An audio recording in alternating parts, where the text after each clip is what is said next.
భూమి ఇంటికి రాకముందే సూర్య అక్కడికి వచ్చి శరత్చంద్ర అపూర్వకి అక్కడ ఉన్నది గగన్ కాదు ఆకాష్, కావాలంటే చూడండి ఎలా సిగరెట్ కాలుస్తున్నాడో అని ఫోటో కూడా చూపించి ఉంటాడు.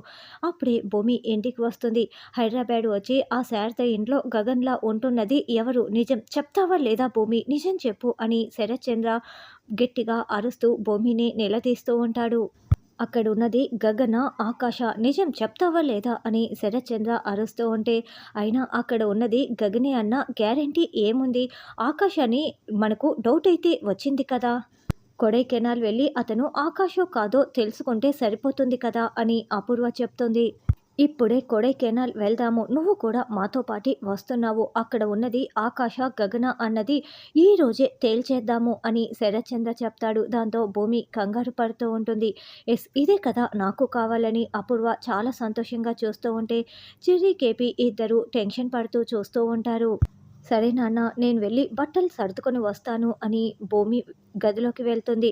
వెంటనే వాష్రూమ్లోకి వెళ్ళి ఆకాష్కి ఫోన్ కాల్ చేస్తూ ఉంటుంది.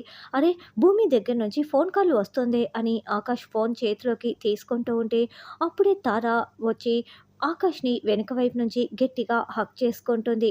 దాంతో ఆకాష్ ఏదోలా ఫెయిల్ అయిపోతూ, ఏంటి నన్ను ఒక అమ్మాయి హక్ చేసుకుంది, అది కూడా నన్ను వెనుక వైపు నుంచి, ఎవరా అని వెనక్కి తిరిగి చూస్తూ చాలా ఎంజాయ్ చేస్తూ ఉంటాడు. అలా తార హగ్ చేసుకోవటంతో భూమి ఫోనును కూడా అస్సలు పట్టించుకోకుండా ఆకాష్ ఎంజాయ్ చేస్తూ ఉంటాడు. భూమి ఎన్నిసార్లు ఫోన్ చేసినా ఆకాష్ లిఫ్ట్ చేయడు. అయ్యో, ఇప్పుడు కొడైకెనాల్ వెళ్ళాలి, ఆకాష్కి ఇన్ఫర్మేషన్ ఇద్దామనుకుంటే ఈ ఫోనే తీయట్లేదేంటి, ఇప్పుడు ఏం చేయాలని భూమి కంగారు పడుతూ ఉంటుంది.